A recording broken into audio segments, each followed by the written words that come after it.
Vaccine की जरूरत को देखते हुए क्या फार्मा की बड़ी कंपनियों को फॉर्मूला सार्वजनिक करना चाहिए, ये हमने आपसे सवाल पूछा।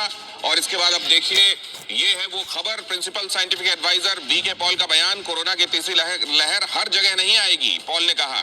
उन्होंने ये भी कहा कि कोरोना नियम के मानने के ऊपर सब कुछ निर्भर होगा।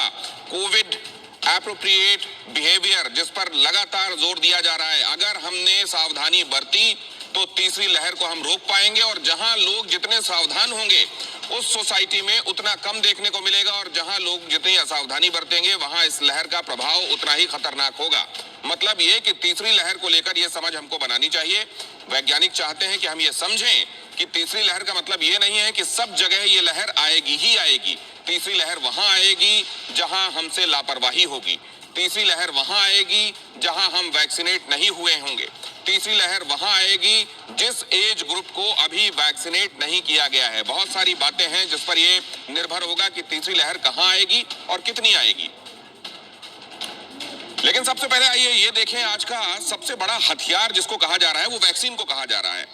वैक्सीन ये इंश्योर करती है कि अव्वल तो आपको संक्रमण ना हो, अगर संक्रमण ना हो तो सीवियर ना हो, और कम से कम डेथ ना हो। ये इंश्योर करने के लिए ज्यादा से ज्यादा लोगों को टीका लगाने की कोशिश हो रही है। ये आपको इंडिविजुअल इम्यूनिटी तो देगा ही, लेकिन जब पर्याप्त लोगों को टीका लग चुका होगा तो इससे हर्ड इम्यूनिटी भी डेवलप होगी और वायरस के फैलने के लिए चांसेस कम बचेंगे। इसीलिए तमाम देश ये कह रहे हैं ये ग्लोबल पेंडेमिक है, पूरे विश्व को इसने प्रभावित किया है। इसलिए इसमें अगर किसी ने आविष्कार के जरिए, रिसर्च के जरिए कोई वैक्सीन बनाई है तो उसका अधिकार छोड़े।